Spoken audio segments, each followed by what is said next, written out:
Throughout the ages, architects and engineers have designed and built the great structures that have made our world and withstood the test of time. Hi, I'm Ed Asner. Welcome to Architects and Engineers. Let's look now at modern steel frame buildings. This is the Empire State Building, a marvel of modern architecture. It was built to last.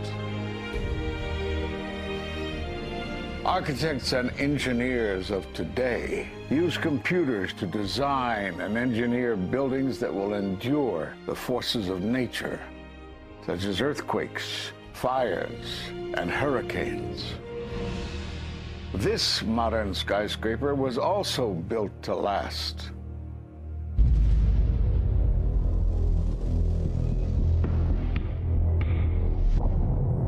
We've seen buildings completely destroyed like this before, but only when done intentionally. Danny Jowenko is the expert on this in Europe. What did he say? Dit is controlled demolition. Zeker weten. Zeker weten. Er is nagesprongen. Dit is in opdracht gebeurd. Dit heeft een team gedaan van experts. Let's compare. Explosives are used to demolish buildings like this in just seconds. Okay, so it's a controlled demolition. What's the problem with that? Well, it happened on the afternoon of 9/11 at the World Trade Center. Let's just think about this. Controlled demolitions cannot be engineered and rigged in a day. It takes months. And therefore, this event must have been planned in advance. You hear that? Keep your eye on that building. It'll be coming down. The building is about to blow up. Move it back. We are walking back. There's a building about to blow up. Did they actually use the word brought down, and who was it that was telling you this? The fire department, and they did use the word, we're going to have to bring it down. And these people heard explosions. We heard this sound that sounded like a clap of thunder. It looked like there was a shock wave ripping through the building, and the windows all busted out. About a second later, the bottom floor caves out. The building followed after that. He takes his hand off, and you hear 3, 2, 1, and it was boom, boom, boom, boom, boom. And these reporters recognized it as a controlled demolition. And I turned in time to see what looked like a skyscraper implosion. It looked like it had been done by a demolition crew. The whole thing just collapsing down on itself.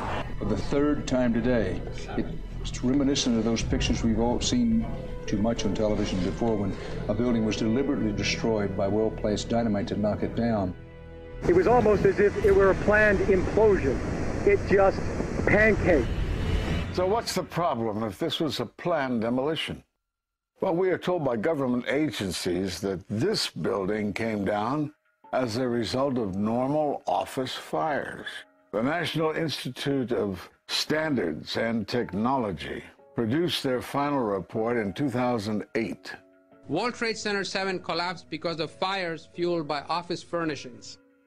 It did not collapse from explosives or from fuel oil fires. But what do you think brought down the building?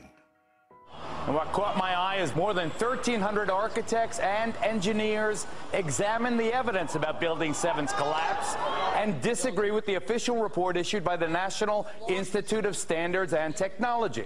I certainly am much more open-minded about it than I was, and it is because of the involvement of the 9/11 families and all these engineers and architects. You are about to hear from architect of 23 years, Richard Gage, AIA, member of the American Institute of Architects and founder of Architects and Engineers for 9/11 Truth. Now there are more than 1,500 architects and engineers who say that it could not have been brought down by office fires. They are backed by 9/11 family members who are calling for an independent, unbiased investigation. I'm Richard Gage. Fires have never before caused the collapse of any skyscraper. even though there are numerous examples of much hotter, larger, and longer-lasting fires in these buildings. And in the case of Building 7, the fire that NIST said started the collapse had actually burned out over an hour before. It could not have caused the collapse, as NIST claims. Yet this 47-story, modern steel-frame skyscraper, which was not hit by an airplane, collapses mostly into its own footprint like a house of cards, as fast as a bowling ball falling off the side of the building, in just under 7 seconds. Listen to the experts. Building number 7 descended in free fall for the first 100 feet, which means that there was absolutely no resistance to the descent whatsoever. NIST has admitted it went into free fall for 8 stories. And going from motionless to free fall instantly, that's a bothersome part of the puzzle because NIST never explained it. We've got a building that came down in its own footprint, so all of the columns really needed to be severed at the same time in order for that structure to fall the way that we saw. The symmetry is the smoking gun. The whole building completely comes down in one continuous motion. There couldn't have been any structural resistance. According to NIST, the failure occurred at column 79 on level 12. They're talking about a single columnar collapse or failure that resulted in a total collapse of the building.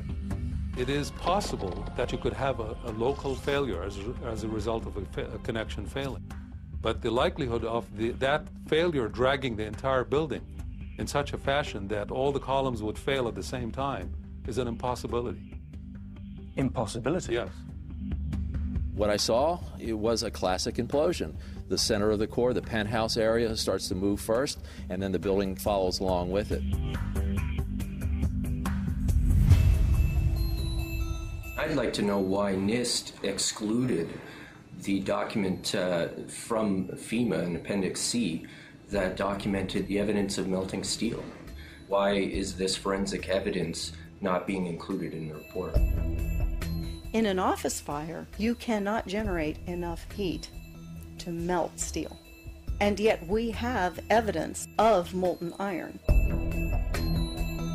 R.J. Lee Company, USGS, and Dr. Stephen Jones's work, all three separately found these microspheres. In the dust, we found what we characterize as unreacted thermitic material in the shape of some very tiny red-gray chips, which have different properties, and in the reaction they produce molten iron, which is the prime indication of a thermitic reaction. And such a reaction can be used to destroy steel structures.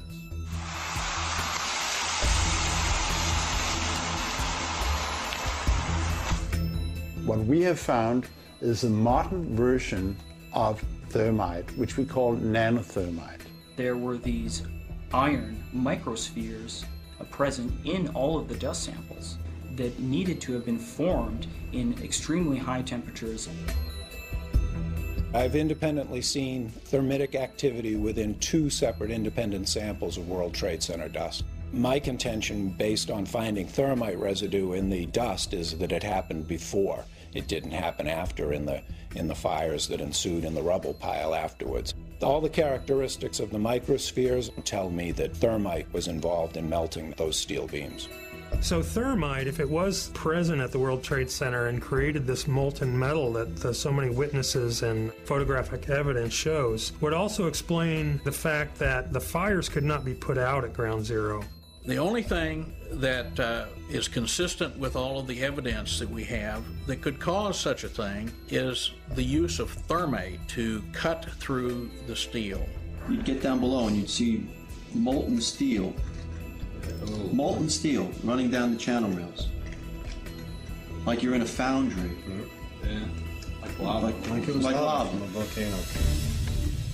Well, the manual gets into thermite, and if it says if you have melted steel or concrete, which we had on 9/11. We should test for it. This fused element of steel, molten steel and concrete and all of these things all fused by the heat into one single element.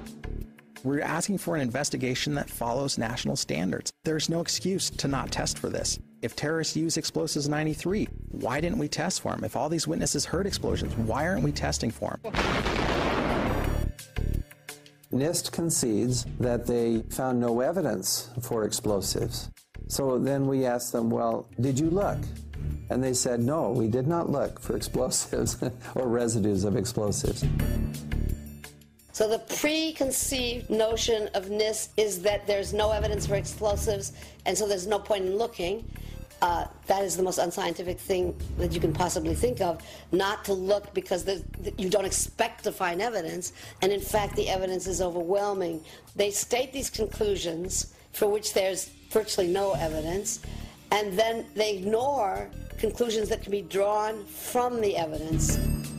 The Freedom of Information Act request to NIST was denied with the claim that releasing this data might jeopardize public safety. How could it possibly jeopardize public safety? The destruction of evidence was a criminal act in itself.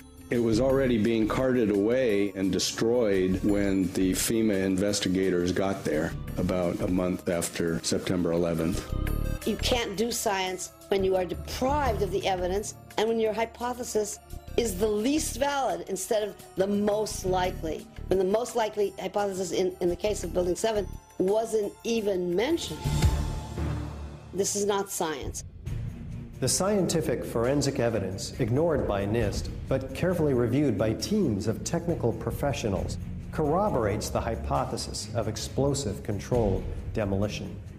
We've traveled to 21 foreign countries and 32 American cities, bringing this evidence to the attention of the public. And we're backed by 9/11 family members and other concerned citizens who are calling for an independent, unbiased investigation. I'm a family member trying to find out the answers to the murder of 3,000 plus people. The bottom line is that it needs to be investigated properly.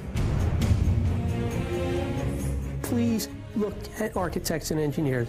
People all around the world, scientists all around the world are questioning this. And there's some deep, deep explaining to do.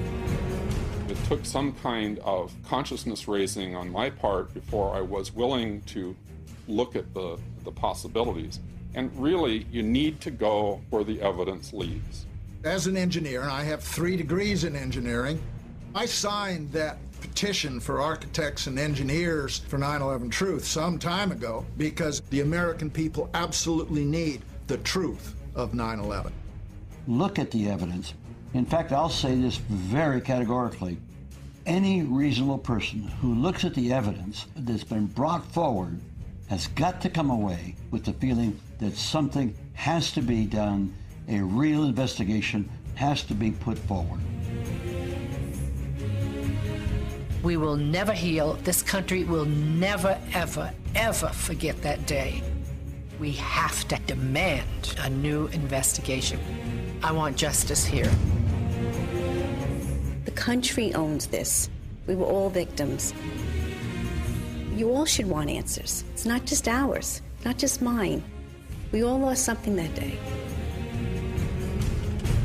It's distressing for everyone to come to terms with this evidence. But we must pursue the truth wherever it leads. Look at the evidence and decide for yourself.